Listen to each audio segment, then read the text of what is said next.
நாமத்தில் அன்புடைய இயேசு கிறிஸ்து நாமத்தில் வரவேற்கிறேன். ஆமென். ஹல்லேலூயா.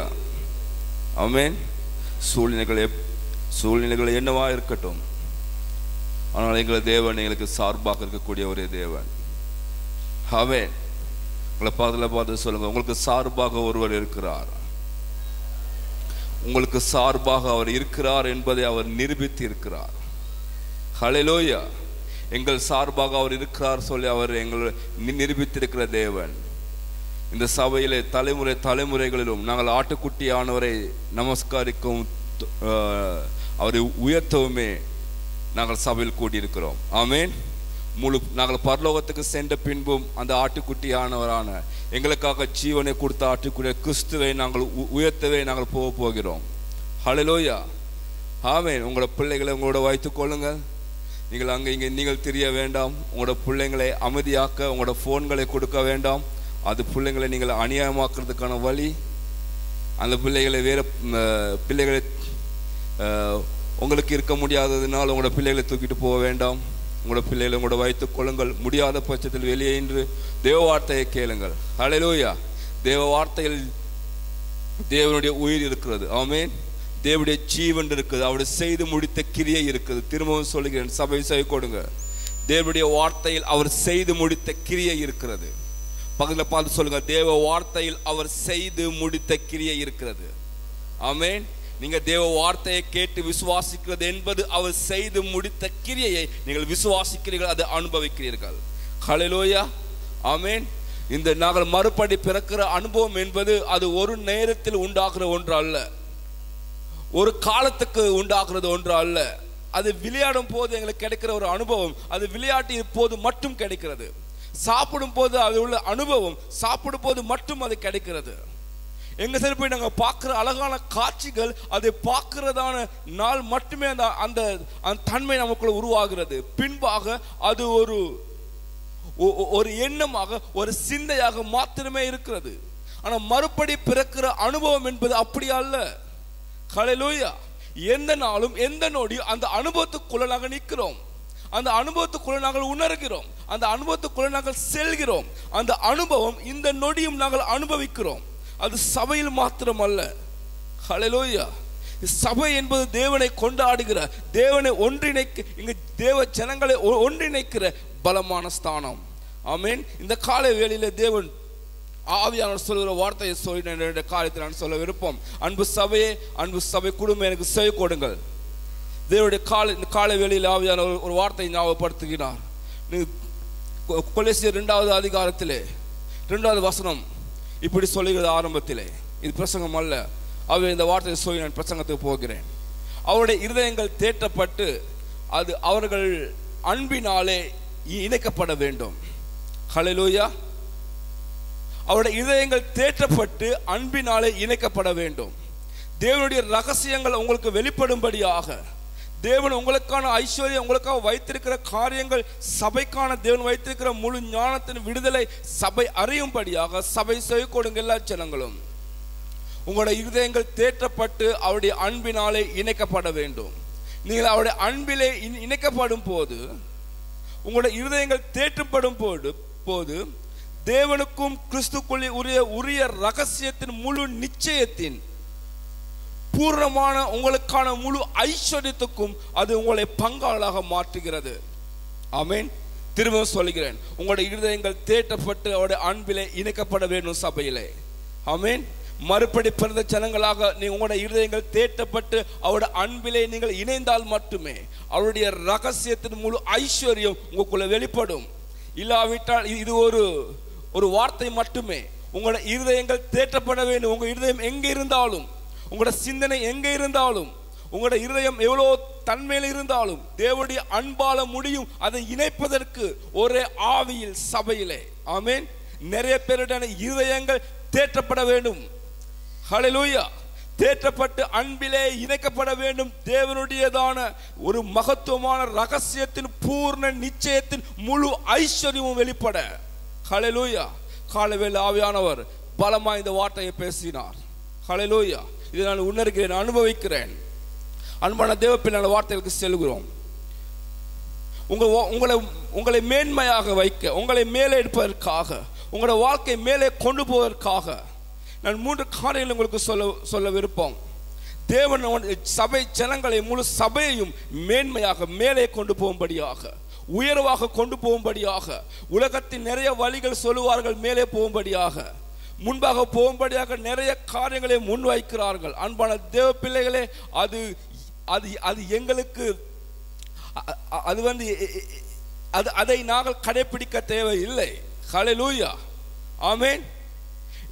உலகம் மேலே செல்வதற்கான நிறைய வழிமுறைகளை முன்வைக்கிறது. அன்பான தேவர்களே, எங்களுக்கு ஆவிக்குரிய வழிமுறைகள் இருக்கிறது.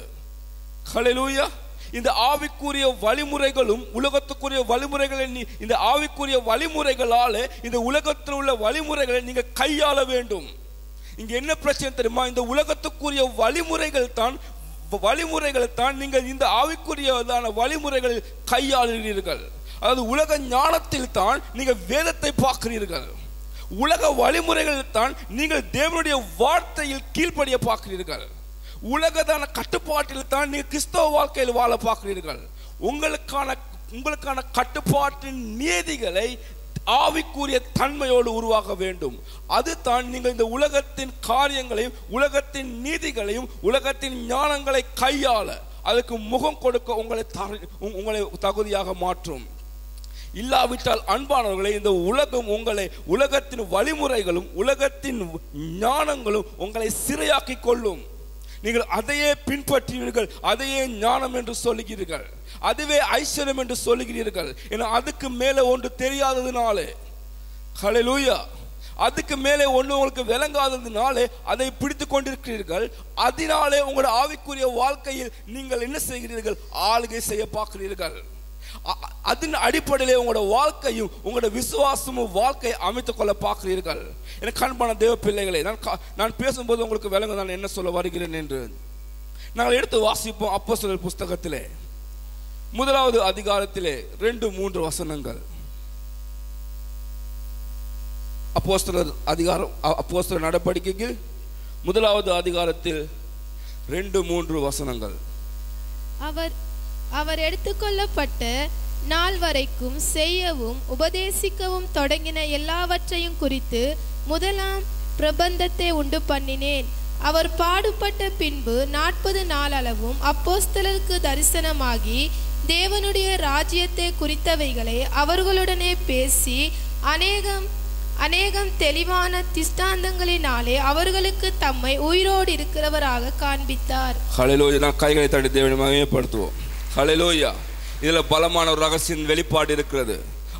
அது ஆவியானவர்களுக்கு வெளிப்படுத்துவாராக. ஹல்லேலூயா. எல்லா மனங்களும் எண்ணங்களும் இந்த வார்த்தையோடு இணைக்கப்படட்டும். அன்பான தேவ பிள்ளைகளே, இங்கே இந்த அப்போஸ்தலர் புஸ்தகத்தை எழுதின லூக்கா என்பவர் ஒரு வைத்தியர். அந்த வைத்தியர் அவர் அந்நிய ஜனங்களுக்கு எழுதுகிறார். அந்நிய ஜனங்களுக்கு, அதாவது அந்த நாட்களில் மிகவும் ஞானம் என்று மிகவும் அதிகாரத்தில் உள்ளதான ரோம அரசாங்கத்தில் உள்ள சகல அந்நிய ஜனங்களுக்கும் அங்க உள்ளதான ரோம அதிகாரத்தில் உள்ள பிரதான நபருக்கும் தேவ கிறிஸ்துவின் முழு காரியத்தை அவர் எழுத ஆரம்பிக்கிறார். ஹல்லேலூயா, ஆமென். மிகவும் பலமான ஒரு வைத்தியர். அவர் அந்நிய ஜனங்களுக்கு, ராஜாக்களுக்கும் சேவகளால் ஏற்றுக்கொள்ளப்பட்ட, ராஜாவால் ஏற்றுக்கொள்ளப்பட்ட ஒரு வைத்தியர். அந்த ராஜாவுக்கு அதிகாரத்துக்கு அவர் கிறிஸ்துவை பற்றியும் கிறிஸ்துவின் வம்ச வரலாறு பற்றி எழுதுகிறார். ஹல்லேலூயா, ஆமென், ஆமென். இது மிகவும் ஞானமான பலமான புஸ்தகம் என்று கண்மான தேவப்பிள்ளைய வார்த்தைக்கு நான் செல்ல போகிறேன். அவர் எடுத்துக்கொள்ளப்பட்ட நாள் வரைக்கும் செய்யவும் உபதேசிக்கவும் தொடங்கின எல்லாவற்றை குறித்து முதலாவது நிருபத்தை உண்டு பண்ணினேன். அவர் லூக்கா புஸ்தகத்தை பற்றி பேசுகிறார். லூக்கா புஸ்தகத்திலே அவர் எழுதும் போது இயேசு கிறிஸ்து செய்தவைகளையும் அவர் சொன்னவைகளை அவர் திடமாய் சரியாக சொன்னார். ஆமென். அவர் எல்லா தகவல்களை சேர்த்துக்கொண்டு அவர் செய்த அற்புதங்களை மாற்றமல்ல, அவர் சொன்ன காரியத்தையும் எழுதுகிறார். அல்லேலூயா. இந்த வார்த்தை மிகவும் பலமானது அன்பானவர்களே. உங்களை மேலே கொண்டு செல்லும்படியாக, உங்களோட வாழ்க்கையின் தரங்களை உயர்த்த, சபையின் தரத்தை உயர்த்த, உங்களோட தன்மையை மாற்ற, உங்களோட வாழ்க்கையில் முழு வாழ்க்கையும் மேற்படுத்த இந்த காரியத்துக்கு செவி கொடுங்க. லூக்கா சொல்கிறார், நான் முதலாவது நிருபத்தை எப்படி எழுதினேன் தெரியுமா? அவர் லூக்கா புஸ்தகத்தை எப்படி எழுதினார் தெரியுமா? அவர் உங்களுக்கு செய்ய சொன்னதையும் அவர் செய்ததையும் நான் உங்களுக்கு சொன்னேன். அப்படின்னா என்ன சொல்றார் தெரியுமா? நான் அற்புதங்களை மாற்றம் எழுதவில்லை. அவர் உங்களுக்கு என்ன அவர் வாயிலிருந்து என்ன உங்களுக்கு சொல்ல சொன்னாரோ, என்ன உங்களுக்கு செய்ய வேண்டும் என்று சொன்னாரோ அதையும் நான் எழுதினேன். ஹல்லேலூயா. அவர் அற்புதங்களை மாற்றம் எழுதவில்லை. வேதம் சொல்லுது, அவர் செய்யவும் உபதேசிக்கவும் தொடங்கின எல்லாவற்றை குறித்து நான் முதலாவது நிருபத்தை நான் ஏற்படுத்தினேன். எனக்கு அன்பான தேவ சபையே, செவி கொடுங்க. இயேசு கிறிஸ்து செய்ததான் அற்புதங்களை மாத்திரமல்ல, அவர் உபதேசித்த காரியங்களை நான் ஒன்று கூட வைக்காமல் எல்லாவற்றையும் சொன்னேன். ஆமென். நான் ஒன்றுமே இந்த புஸ்தகத்தை எழுதுறதுக்கு எனக்கு இடம் இல்லாததுனால அதை நான் அற்புதங்களை மாத்திரம் எழுதவில்லை, உங்களுக்கு உபதேசிக்கவும் அவர் உபதேசித்த காரியங்களையும் எழுதினேன். ஹல்லேலூயா. பக்கத்துல பார்த்து சொல்லுங்க, அவர் உபதேசித்த காரியங்கள் முக்கியம். ஆமென். அவர் செய்த அற்புதமான காரியங்கள் எவ்வளவு முக்கியமோ அவர் உபதேசித்த காரியங்கள் அவ்வளவு முக்கியம் உங்களுக்கு. ஹல்லேலூயா. உங்களை மேலே எடுக்கிறதான பலமான கிரியை அது. ஹல்லேலூயா. அவர் செய்த காரியங்களும் அவர் உபதேசித்த காரியங்களும் மிகவும் முக்கியம். பகல பார்த்து சொல்லுங்க, அவர் உபதேசித்த காரியம் மிகவும் முக்கியம். ஆமென், ஆமென். அவர் செய்த காரியங்களும் முக்கியம். அவர் செய்த காரியத்தையும் உபதேசித்த காரியத்தையும் அவர் திட்டமாய் அவர் முதலாவது லூக்கா புஸ்தகத்திலே அவர் எழுதினார். இயேசு கிறிஸ்து வம்ச வரலாறை சரியாக அவர் செய்தார். அவர் வம்ச வரலாறை எழுதும் போது அவர் சொல்கிறார், வம்ச வரலாறை லூக்கா எழுதும் போது சொல்கிறார், அவர் ஆதாம் முதல் இருந்தவர். ஆமென். ஆதாம் இருந்து இயேசு கிறிஸ்துவை மாம்சத்தின் வழியாக இயேசு கிறிஸ்துவை உலகத்துக்கு காண்பிக்கிறார்.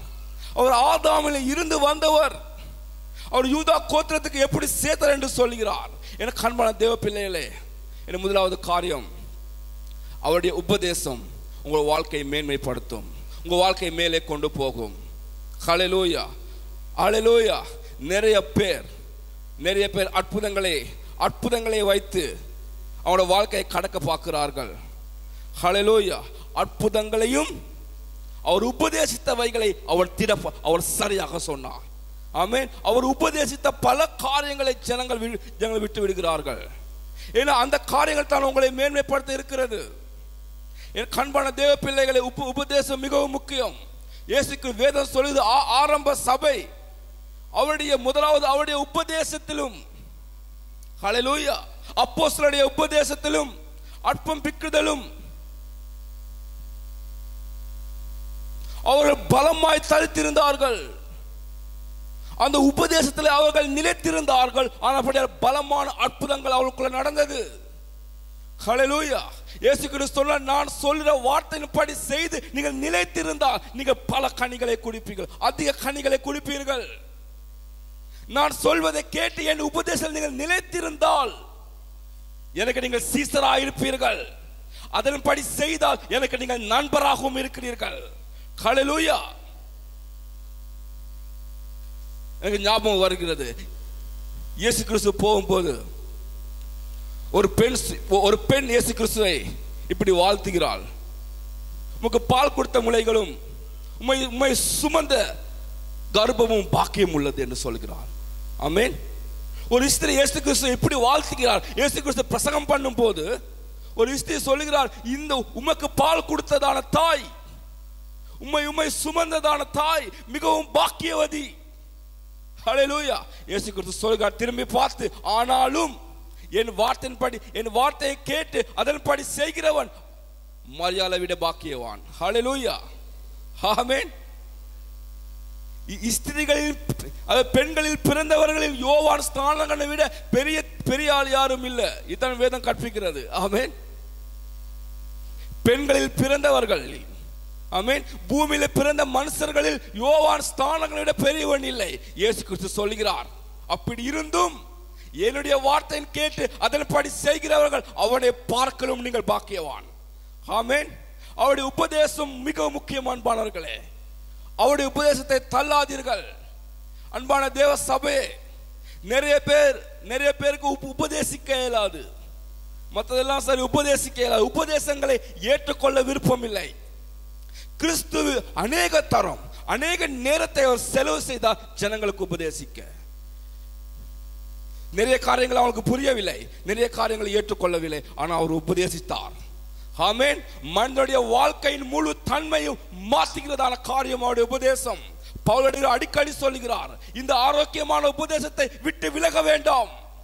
உங்களுக்கு ஏற்ற உபதேசங்களை உங்களுக்கு ஏற்ற போதனைகளை ஏற்படுத்திக் கொள்ள வேண்டாம்.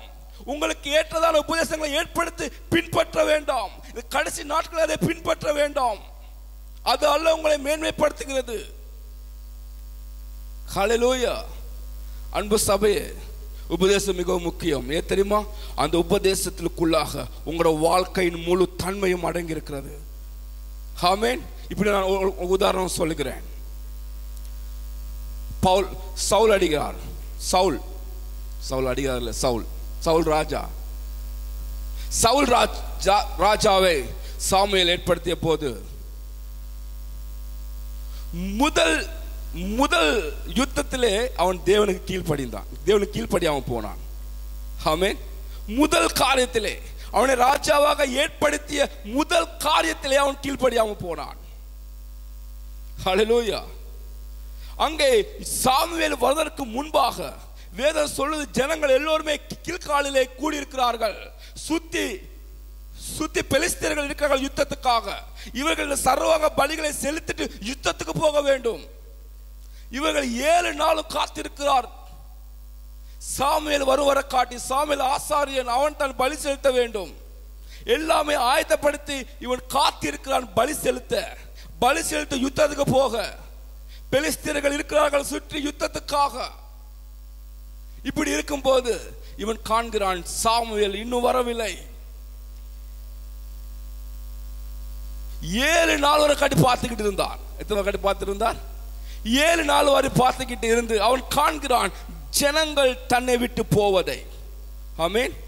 1 சாமுவேல் 13:8 சொல்கிறது, அவன் பயந்தான், அவனை விட்டு ஜனங்கள் போகிறார்கள். ஏன்னா இந்த ஜனங்கள் சவுலை ராஜாவாக ஏற்றுக்கொண்டதே பெரிய விஷயமாக எண்ணினான். இப்படி அவர் ஏற்றுக்கொண்ட ஜனங்கள் அவர் விட்டு போனதை அறிந்து அவன் என்ன செய்யறான் தெரியுமா? ஆசாரியன் செய்ய வேண்டியதான சர்வாங்க பலிகளை அவன் செலுத்தினான். ஆமென். சர்வாங்க அவன் செலுத்தி முடிந்த உடனே ஜனங்கள் அவரை விட்டு போனதையும் பெலிஸ்தியர் அங்கே வந்து அவர் யுத்தத்துக்காக நிற்கிறதை கண்டு பயந்து அவன் செய்கிறான், தான் அந்த பலிகளை செலுத்துகிறார். சாமுவேல் சொல்கிறார், ஏன் இப்படி செய்தீர்? ஏன் இப்படி செய்த? அவன் சொன்னான், இதுதான் காரணம். ஆனால் ஆண்டவர் அவருக்கு சொன்னார், ஆண்டவருக்கு தெளிவா சொன்னார், நீ செய்தது தப்பு, நீ செய்தது தவறு, இப்படி நீ செய்திருக்க கூடாது. ஆனாலும் உன் ராஜ்யத்தை அவர் நிலை வர பண்ணுவார். ஆமென். ஆனாலும் பரவாயில்ல, உன் ராஜ்யத்தை அவர் நிலை வர பண்ணுவார். ஆமென். நீ செய்தது தப்பு தான், அதுக்காக உன்னை விட்டு அவர் ராஜபாரத்தை உன்னை விலக்க போறது இல்லை, உனக்கு அதை நிலை வரை பண்ணுவார். ஆனால் நீ செய்தது தப்பு. ஆமென். பலமானது அன்பானவர்களே, செய்தது தப்பு, இது செய்யக்கூடாது. ஏன்னா இந்த உபதேசத்தை விட்டு நீ விலகாத. இது தான் உன்னை இந்த ராஜ்ய பாரத்தில் பாதுகாக்கிறது. இதை விட்டு விலக வேண்டாம். ஜனங்களை உன்னை விட்டு போகட்டும், யுத்தம் கிட்ட வரட்டும், பெலிஸ்தர் இருக்கிறார்கள் யுத்தம் பண்ண, இந்த பலியை செலுத்த யுத்தத்துக்கு போக வேண்டும். ஜனங்களை அவர் விட்டு போனாலும் பரவாயில்லை. பெலிஸ்தர் எவ்வளவு பலமாக எங்களுக்கு விரோதி, எவ்வளவு பலமாக எவ்வளவு கிட்ட வரட்டும், அவருடைய உபதேசத்தில் நிலைத்திருக்கும். ஹல்லேலூயா. அவருடைய உபதேசம் பலமானது. 2வது முறை ஒரு சான்ஸ் ஒன்று கிடைக்குது. இப்ப சவுல் சொல்லுகிறார், சரி பரவாயில்ல, இப்ப பரவாயில்ல. இப்ப 15வது அதிகாரம் வரும்போது சாமுவேல் சொல்லுகிறார் சவுலை பார்த்து, சரி, உன்னை தேவன் ராஜாவாக அபிஷேகம் பண்ணது ஒரு நோக்கத்துக்காக. இத்தனை அந்த நோக்கம். அந்த அமலேக்கியர் இருக்கிறார்கள், அந்த அமலேக்கியரை என்ன செய்தார்கள்? அந்த அமலேக்கியரை குறித்து தேவனுக்கு ஒரு காரியம் இருக்கிறது. அவங்களுக்கு விதமாக யுத்தம் பண்ணு, அவங்களை நிர்மூலமாக்கு. ஆடு மாடுகளை ஒன்றுமே வைத்துக் கொள்ள வேண்டாம், அதை நிர்மூலமாக்கி போடு. ஆமென். 2வது சான்ஸ் ஹல்லேலூயா. இரண்டாவது ஒரு முறை தேவன் சொல்லுகிறார், இதை நீ செய்ய வேண்டும், ஒன்றுமே வைத்துக் கொள்ள வேண்டாம், அது கழுதை முட்கொண்டு எல்லாவற்றையும் அழித்து போடு. சபைக்கு தெரியும் அவன் என்ன செய்தார் என்று. அவன் யுத்தத்துக்கு போயிட்டு வெற்றி பெற்று வந்து வேதம் சொல்லுகிறது நலமானதை எடுத்துக்கொண்டான். ஹல்லேலூயா. அவனுக்கு ஏற்றவைகளை எடுத்துக்கொண்டான். அவனுடைய ஆடு மாடுகளை வைத்துக் கொண்டு அவன் அதை வெற்றின்னு சொல்கிறார். ஹல்லேலூயா. ஆமென். நிறைய பேர் பாதிக்கு தேவன் கீழ்ப்படிந்து தேவனுக்கு நன்றி என்று சொல்கிறார்கள், வெற்றி என்று சொல்கிறார்கள். என் கண்பான தேவ பிள்ளைகளே, சாமுவேல் கேட்கிறார், அது என்னது, இந்த சத்தம் என்னது? அவன் சொல்கிறார், உன்னுடைய தேவனுக்கு நான் பலி செலுத்தும்படியாக கொண்டு வந்தேன். ஆமென். அன்பான தேவ பிள்ளைகளை விளையுங்க, இது ஒரு சின்ன காரியமாக இருக்கலாம். தேவன் உங்களுக்கு சொல்லுகிற உபதேசங்களை தள்ளும் போது நீங்க இருக்கிற ஸ்தானம், தேவன் உங்களுக்கு வைக்கிற மேன்மை உங்களை விட்டு போய்விடும். தெரியுமா உங்களுக்கு? அது உங்களை அந்த மேன்மைக்காகவே தேவன் உபதேசத்தை வைத்திருக்கிறார். அந்த உபதேசத்தை தள்ள வேண்டாம். இந்த சவுல் தள்ளினார், அது காரணங்களையும் சொன்னார். தேவனுடைய உபதேசங்களை தள்ளி காரணங்களை சொல்லுகிறவர்களே, உங்களோட காரணங்கள் தேவனுக்கு முன்பாக செல்லுபடி ஆகாது. நீங்க எதை முன் வைத்தாலும், 1000 காரியங்கள் முன் வைத்தாலும் தேவன் அதை ஏற்றுக்கொள்கிறவர் அல்ல. ஆமென். ஜனங்களை விட்டு போனார்கள், ஜனங்களுக்காக செய்தேன், உமக்காக செய்தேன், என் பிள்ளைகளுக்காக செய்தேன், இந்த பிரச்சனைக்காக செய்தேன், எனக்கு கஷ்டமானது ஆண்டவரே, வேற வழி தெரியல, வேற கிரமம் இல்ல, எல்லாரும் இதுதான் செய்தார்கள், இதுதானே முறைமை, இதுதானே உலகத்தின் நீதி, இப்படித்தானே எல்லாரும் மேலே போனார்கள், நான் மட்டும் ஏன்? இந்த நியமங்கள், நான் ஒன்றை விசுவாசிக்கிறேன், சபை கேளுங்க, உலகத்தின் மேலே போவதற்காக உலகத்தின் நியமங்கள் எனக்கு தேவைப்படாது. ஹல்லேலூயா. எனக்கான நியமம் கிறிஸ்துவாலே உண்டானது. அந்த உபதேசம் பலமானது அன்பானவர்களே. சில உபதேசங்கள் தேவன் தனிப்பட்ட தேவன் ஆவியானவரே உங்களுக்கு சொன்னது, இதை செய்ய வேண்டாம். சில உபதேசங்களை வார்த்தைகளை வாசிக்கும் போது தேவன் உங்களோட பேசினது, இதை விட்டு விலகிரு, இப்படி இதை செய். சில உபதேசங்கள் உங்களோட ஆவிக்குரிய தகப்பன்கள், ஆவிக்குரிய மனுஷர்கள் உங்களுக்காக சொன்னது. லூக்கா சொல்லுகிறார், அவர் உங்களுக்கு உபதேசித்தவத்தை அவர் சொன்னார். ஹல்லேலூயா. இவர் சவுலுக்கு சாமுவேல் சொல்லுகிறார். எடுத்து வாசிங்க, அது மட்டும் 1 சாமுவேல் 15:13. சாமுவேல் சவுலினிடத்தில் போனான். சவுல் அவனை நோக்கி, நீர் கர்த்தரால் ஆசீர்வதிக்கப்பட்டவர், கர்த்தருடைய வார்த்தையை நிறைவேற்றினேன் என்றான். ஆமென். என்ன சொல்கிறார்? கர்த்தருடைய வார்த்தையை நிறைவேற்றினேன் என்றார்.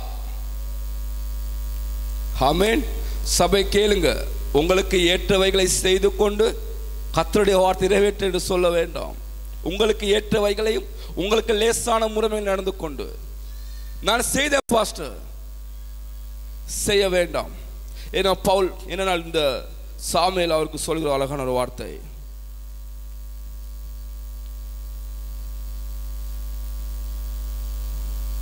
சாமுவேல் அழகான ஒரு வார்த்தையை அவருக்கு சொல்கிறார்.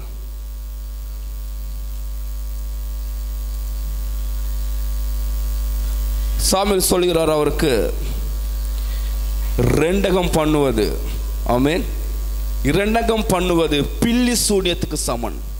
ஆமென். ஹல்லேலூயா. நீ தேவனுக்கும் மனுஷனுக்கு பிரியமாய் வாழ்றது பில்லி சூனியத்துக்கு சமன். ஹல்லேலூயா. முரட்டாட்டம் பண்ணுவது விக்கிர ஆராதனைக்கு சமன். நான் இப்படித்தான் செய்வேன் என்று சொல்வது அது விக்கிர ஆராதனைக்கு சமனா இருக்கிறது. உன்னை இந்த ராஜ்ய பாதத்தில் அவர் உங்களை நீக்கிவிட்டார். ஹல்லேலூயா. அவருக்கு பிரியமான ஒருத்தர் தேவன் தெரிந்து கொள்வார். நீ இனிமேல் ராஜா, நீ உனக்கு நீ ராஜாவா இரு, அவருக்கு நீ ராஜாவே இல்லை. இனிமேல் தேவன் ஏற்படுத்தியவள் அல்ல, நீ ராஜாவா இருந்துட்டு போ. ஆமென். நீ ஐஸ்வரனாயிரு, உன்னை பார்வையில் நீ நல்லவனாயிரு. தேவனுடைய பார்வையில் தேவன் உன்னை நீக்கிவிட்டார். ஹல்லேலூயா. உபதேசம் பலமானது அன்பானவர்களே. அந்த உபதேசம் தனிப்பட்ட முறையில் தேவன் உங்களுக்கு சொல்லி இருக்கிறார் என்றால் இந்த காரியங்களை செய்ய வேண்டாம் என்று, இந்த காரியங்களை செய் என்று அதை விட்டு விலக வேண்டாம். ஏன் தெரியுமா? அதில் தான் உங்களோட மேன்மையும் உங்களோட தாழ்மையும் அடங்கி இருக்கிறது. ஹல்லேலூயா.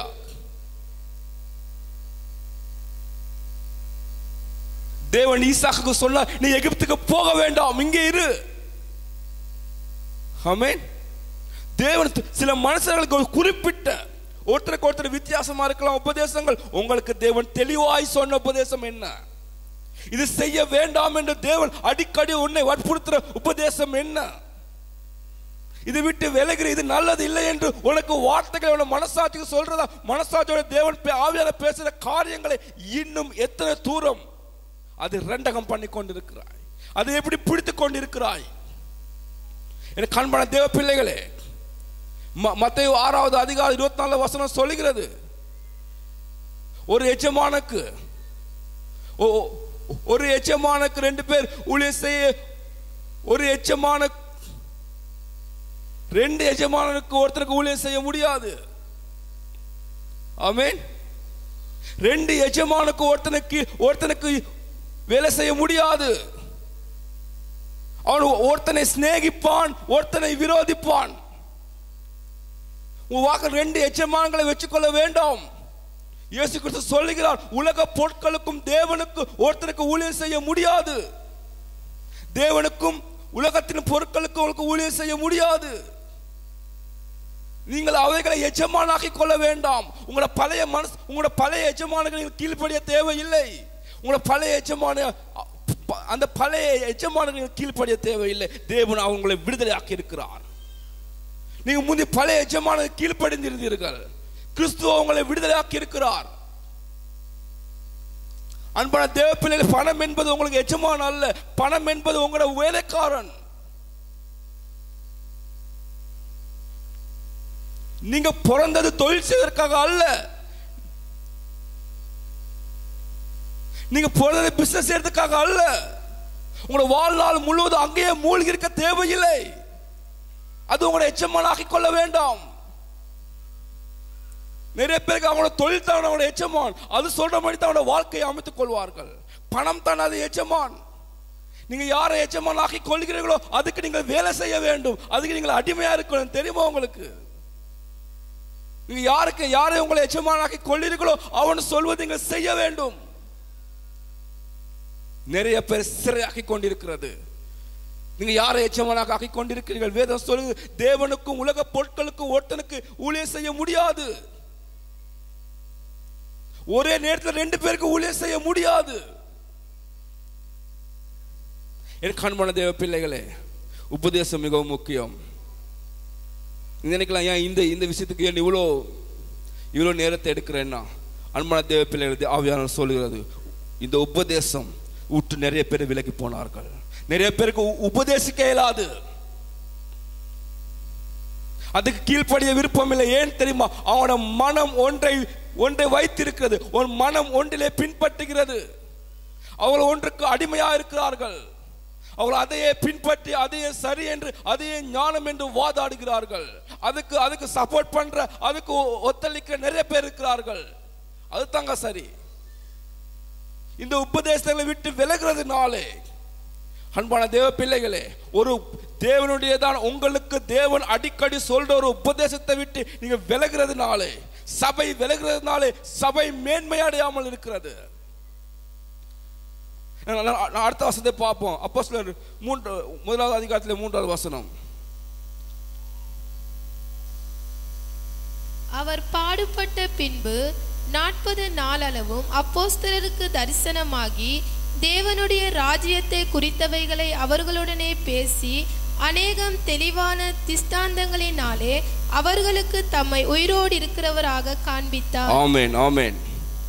அன்பான தேவ பிள்ளைகளே, வேலைங்க பலமான சத்தியத்தை 40 நாள் இயேசு கிறிஸ்து உயிர் தெழுந்து பரலோகத்துக்கு சென்று மீண்டும் சீசர்களோடு 40 நாள் இருந்தார்.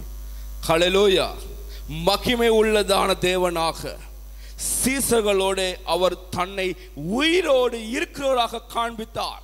அவர் உயிர் தெழுந்த பின்பும் தேவ ராஜ்யத்தை குறித்து தான் அவங்களுக்கு பிரசங்கம் பண்ணினார்.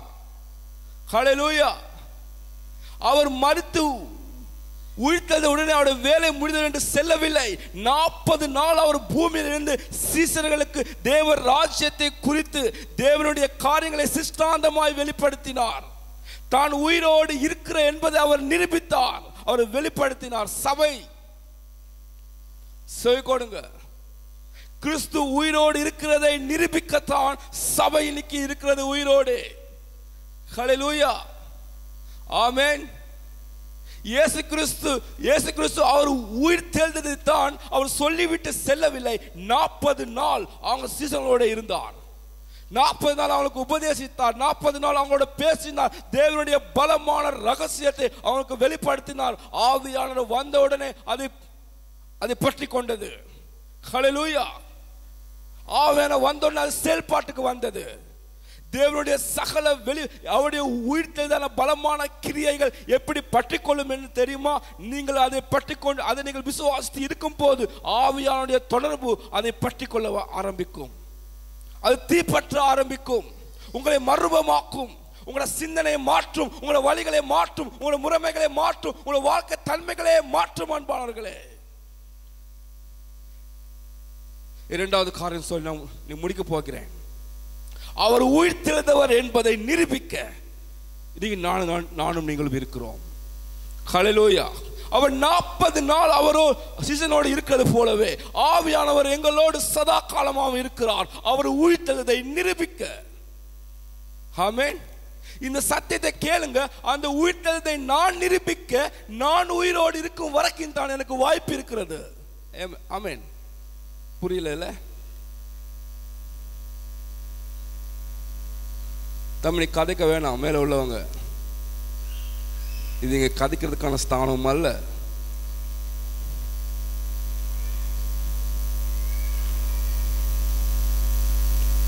உங்களை மேல எடுக்கிற ஏணி இது.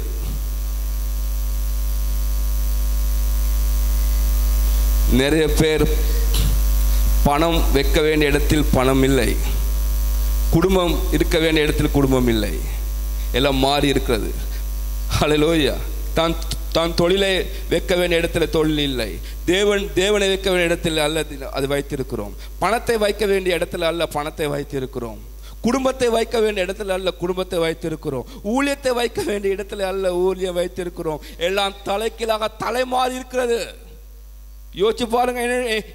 என்னுடைய தலை கீழாக கால் மேலா இருக்கும் போது, என் மூக்கு வேற எங்க இருக்கும் போது, என் வாய் வேற எங்க இருக்கும் போது, நிறைய பேருடையதான வாழ்க்கை தலை மாதிரி எதை எங்க வைக்கதில்லாமல் எல்லாம் மாற்றி கொண்டு வைத்துக் கொண்டிருக்கிறீர்கள். சபையே, அந்த உயிர்த்ததை நிரூபிக்கும்படியாக நீங்கள் தேவன் உங்களை அழைத்திருக்கிறார், சபையை உருவாக்கி இருக்கிறார். அவர் தன்னுடைய சிஷ்டான ஞானத்தை ஐஸ்வர்யத்தை வெளிப்படுத்தி இருக்கிறார். ஹல்லேலூயா.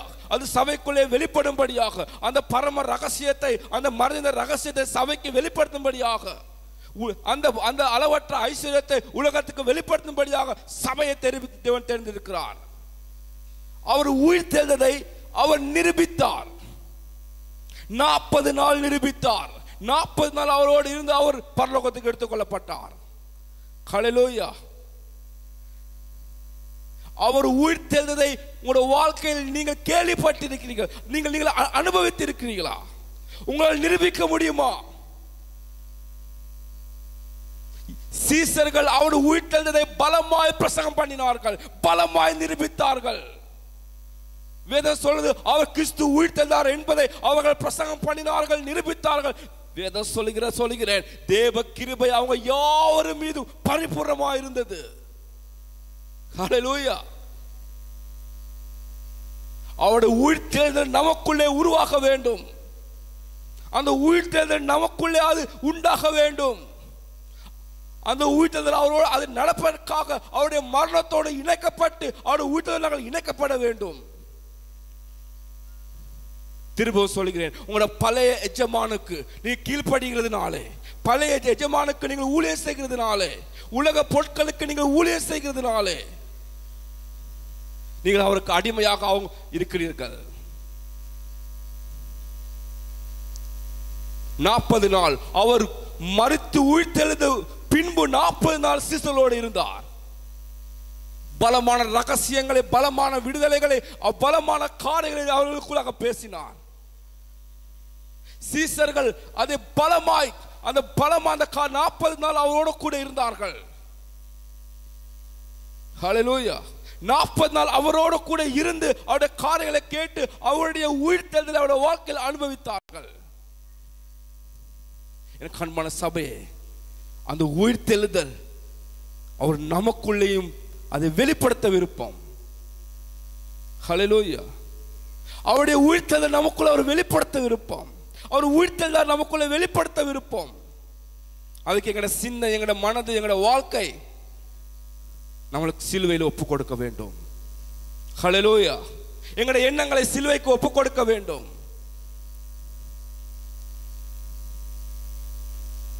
இதுதான் சத்தியம் என்று சொல்லுவோம். நாங்கள் சொல்லுவோம் அதை பின்பற்ற முடியாது என்று சொல்லுவோம். ஆமென். ஒன்றை அறிந்து அதை பின்பற்ற முடியாவிட்டால் நீங்கள் நியாயப்பிரமாணத்துக்கு உட்பட்டு இருக்கிறீர்கள். ஹல்லேலூயா. ஒன்றை நீங்கள் அறிந்து அதை செய்ய முடியாமல் இருக்கிறார்கள், நீங்கள் நியாயப்பிரமாணம் அப்படித்தான். இவன் சொல்லுவார் கொலை செய்ய வேண்டாம் என்று, ஆனா அவன் கொலை செய்வான். பொய் சொல்லக்கூடாது என்று சொல்லுவான், அவன் பொய் சொல்லுவான்.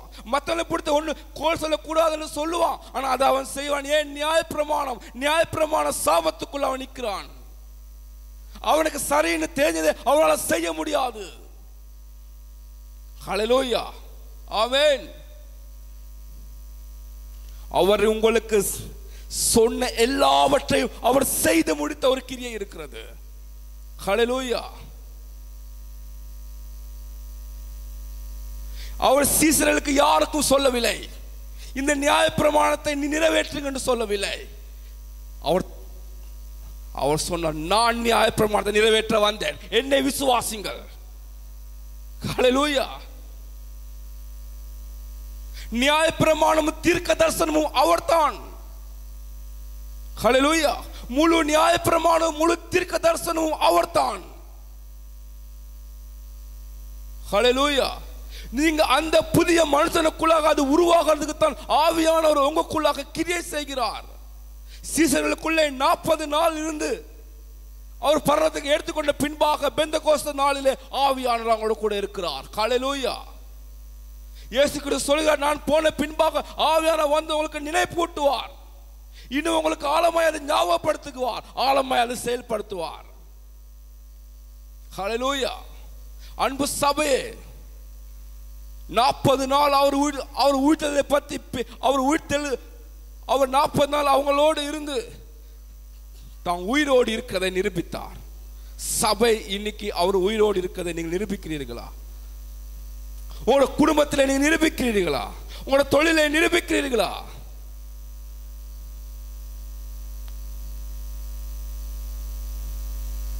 நிறைய பேரோட எண்ணம் என்ன தெரியுமா? நான் தான் ஏதாவது செஞ்சு வாழ வேண்டும், ஆண்டவருக்கு எல்லாம் செய்ய முடியாது. சபை இருக்கு உண்மைதான், பாஸ்டருக்கு உண்மைதான், வார்த்தை இருக்குது உண்மைதான், ஆனா இது என்ன வாழ்க்கையில நடக்காது. இந்த கிரியைகள் இந்த பகுதிக்கு போக முடியாது, என் குடும்பத்தில் இந்த சூழ்நிலைகள் மாறாது. காரணம் என்ன தெரியுமா? நீங்கள் எல்லாம் தலைக்கீழாக மாற்றி விட்டீர்கள். ஹல்லேலூயா. நீங்கள் எதுக்கோ ஊழியம் செய்கிறீர்கள், எதையோ பின்பற்றுகிறீர்கள். அன்பு சபையே, செவி கொடுங்க. அந்த ஊழியத்தில கிரியைகளை இந்த சபையில உருவாகும்படியாக இங்க அமர்ந்திருக்கிற நீங்க ஆயத்தமாவுங்க. அவர் தான் உயிரோடு எழும்புறதை தேவன் உங்களுக்குள்ள நிரூபிக்க இருக்கிறார். நீங்க விசுவாசிங்க, அவர் உங்களை நிரூபிப்பார். அவர் உயிரோடு இருக்கிற தேவன் என்பதையும் அவர் நித்திய தேவன் என்பதை அவர் நிரூபிக்கும்படியாக தான் உங்களோட கூட இருக்கிறார். உங்களை அவர் உயிரோடு இருக்கிறதை உங்களுக்கு அவர் நிரூபிக்கிறார். நீங்க விசுவாசிங்க, அவர் நிரூபிக்கிறார். அதுக்கு ஆசைப்படுங்க, அது உங்களோட வாழ்க்கையில ஒப்புக்கொடுங்க. சிறையாக வேண்டாம், அடிமையாக வேண்டாம், வேற உபதேசங்களை பின்பற்ற வேண்டாம், இந்த உபதேசங்களை விட்டு விலக போக வேண்டாம், இந்த உபதேசங்களை தூரமாக்க வேண்டாம், உங்களுக்கு லாபமான பகுதி மட்டும் செய்ய வேண்டாம். உங்களுக்கு ஞானமாய் தோன்ற காரியங்களை ஞானம் என்று சொல்ல வேண்டாம். எனக்கு அன்பான தேவ பிள்ளைகளே, 40 நாள் இயேசு கிறிஸ்துவின் வேலை 40 நாள் அவனோட கூட இருந்து சீசர்களுக்கு பிரசங்கித்தார். உங்களுக்கு இது ஒரு செய்தியா இருக்கலாம், எனக்கு இது ஒரு பலமான கிரியை. 40 நாள் அவனோட கூட இருந்து தன்னை வெளிப்படுத்தினார், சிஷ்டாந்தமாய் வெளிப்படுத்தினார். ஆதிகாமம் முதல் வெளிப்படுத்தல் வரை, ஆதிகாமம் முதல் நியாய பிரமாணங்கள் எல்லாவற்றிலும் தன்னை அவர் வெளிப்படுத்தியதை காண்பித்தார். சீசர்களுக்கு வேற எங்க நிற்க முடியவில்லை, சீசர்கள் வேற எதை யோசிக்க முடியவில்லை. அது ஆச்சரியமா இருந்தது, அதிசயமா இருந்தது. எனக்கு அன்பான தேவ பிள்ளைகளே, நாங்கள் எடுத்துக்கொள்வோம் 2 கொரிந்தியர் 10வது அதிகாரத்தில்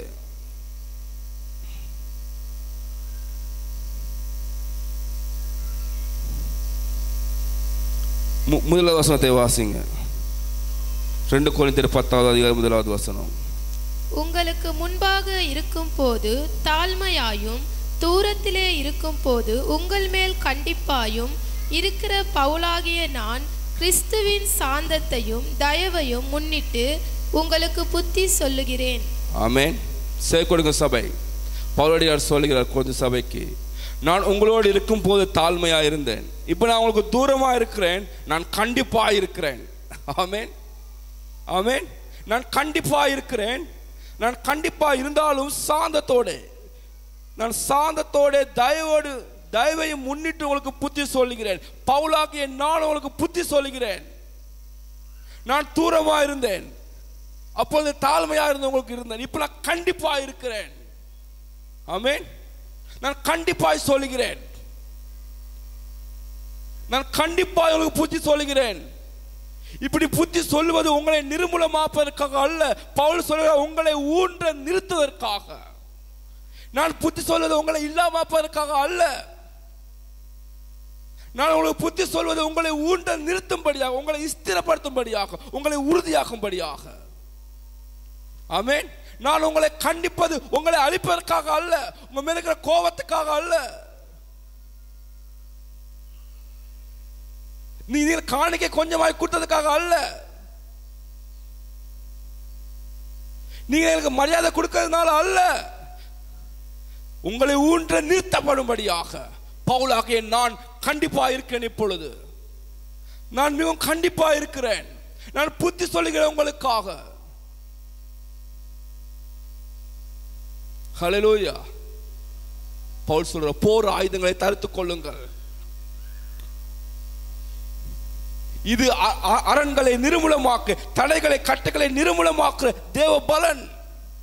உங்களுக்கு விரோதமா இருக்கிற சகல காரியங்களை நிர்மூலமாக்குற அது தேவ பலனா இருக்கிறது. இப்படி திரிய வேண்டாம், இது அல்ல எங்களுடைய பயணம், இதற்காக நாங்கள் தெரிந்து கொள்ளப்பட்டது.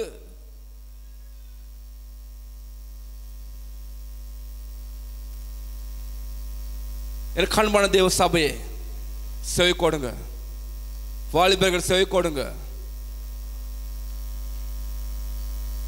இந்த இடம் உங்களுக்கு மகிழ்ச்சியா இல்லைனா, இந்த இடம் உங்களுக்கு ஐஸ்வர்யமா இல்லைனா, மிகவும் ஆபத்து அன்பானவர்களே, மிகவும் ஆபத்து. இந்த இடம் உங்களுக்கு பலமா இல்லைனா, இந்த இடம் உங்களுக்கு எரிச்சலும் சோம்பலும்,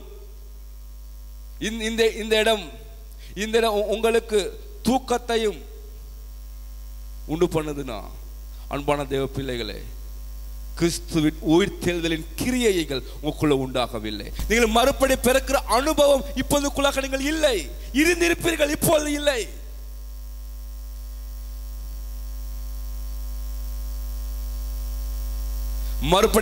மறுபடி பிறக்காத ஒருத்தருக்கும் தேவனுடையதான உயிர்த்தெழுதலின் வல்லமை வெளிப்படுவதில்லை. அதுதான் உண்மை. அது அவனுக்கு பைத்தியமா இருக்கும். அஜித் அவனுக்கு எப்படியா இருக்கும்? பைத்தியமா தான் இருக்கும். அவனுக்கு அது பொய்யா இருக்கும், அது ஒரு கனவா இருக்கும், அது ஒரு கட்டுக்கதையா இருக்கும். பவுலடியார் சொல்ல சொல்ல முடிக்கிறேன்.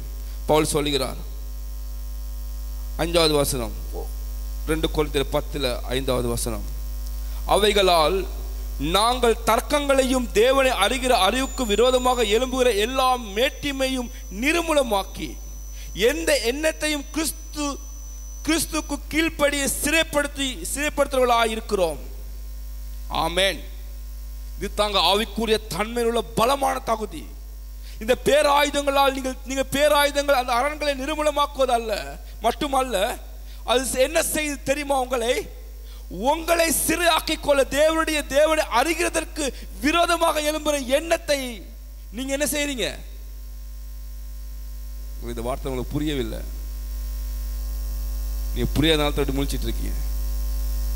உங்களுக்கு தேவனை அறிகிற அறிவுக்கு விரோதமாக வருகிற எந்த எண்ணங்களை நீங்க என்ன செய்றீங்க? நீங்க அதை பிடித்து சிறையாக்கி கொண்டிருக்க. ஆமென். நீங்க அந்த எண்ணத்தை சிறையாக்குறீங்க. ஆமென். நீங்க சிறையில போறது இல்ல, அந்த எண்ணத்தை சிறையாக்குறீங்க. ஹல்லேலூயா. எண்ணங்களை சிறையாக்குற அதிகாரம் இருக்குது போல உங்களுக்கு. தேவனை அறிகிற அறிவுக்கு விரோதமாக எழும்புற எல்லா மேட்டிமையான எல்லா சிந்தனை நீங்க அதை சிறையாக்க முடியும். அதை ஜெயில போட முடியும்.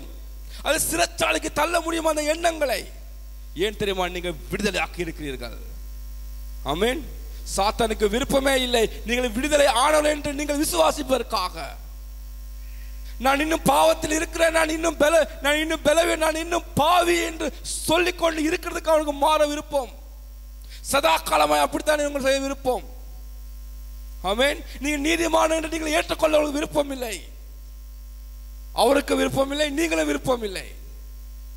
நீங்கள் அதுக்கு ஆசையும் இல்லை. அவன் பெரிய நீதிமானா? ஆமாங்க, நாங்க பெரிய நீதிமான் தான். ஆமென்.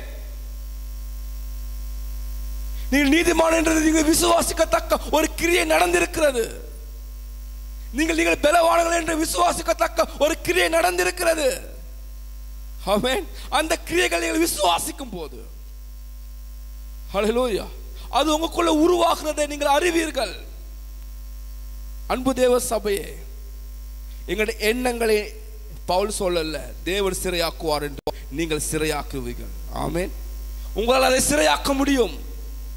தேவனுக்கு விரோதமாக வர்றதான எல்லாம் தேவனை அறிகிறதான அறிவுக்கு விரோதமாக வர்ற தர்க்கங்களையும் அந்த தேவனை அறிவிற்கு விரோதமாக வருகிறதான எல்லா ஞானத்தையும் எல்லா பரம்பரைகளையும் எல்லா வம்ச வரலாறுகளையும் அதை சிறையாக்கிக் கொள்ளுங்க. ஹல்லேலூயா. எதையுமே மேன்மைப்படுத்த ஒன்று அல்ல. இந்த உலகத்தில் மேன்மைப்படுத்துவது கூட ஒன்றே அல்ல. ஒன்றே ஒன்று இருக்குத்தான். ஒன்றே ஒன்று மட்டும் தான் மேன்மையா உள்ளது. ஹல்லேலூயா. இந்த உலகத்தில் மேன்மை என்றது ஒன்றே ஒன்று தான். ஹல்லேலூயா.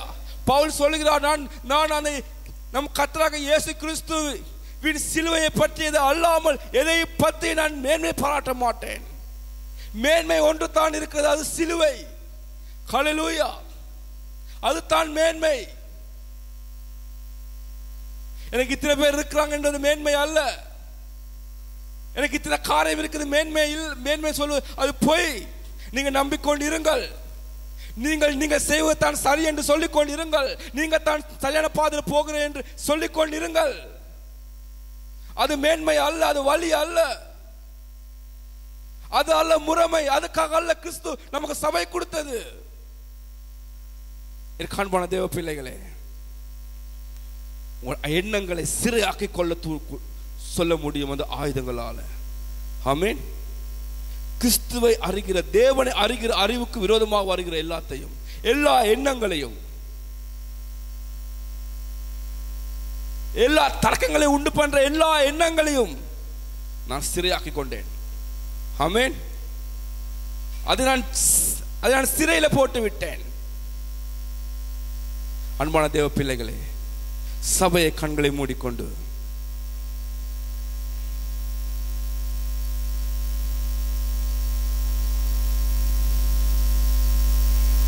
அன்பான சபையை, இந்த மேன்மைக்கான பலமான கிரியையை உங்களை மேன்மைக்காகவே கிறிஸ்து வெளிப்பட்டார். இந்த சபையிலே அந்த வெளிப்பாடு வந்திருக்கிறது.